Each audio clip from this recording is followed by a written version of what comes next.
Il sera très important de nous doter d'une certaine feuille de route avec des indications claires pour continuer à avancer dans le bon sens.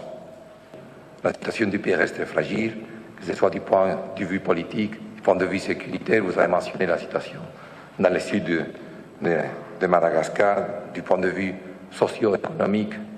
Les derniers rapports ne sont pas trop positifs. Les rapports de la Banque mondiale sur la pauvreté en Afrique classe Madagascar comme au 5e rang des pays les plus pauvres de la planète, avec un revenu par habitant qui n'atteint pas les $400 selon les calculs de la parité de pouvoir d'achat.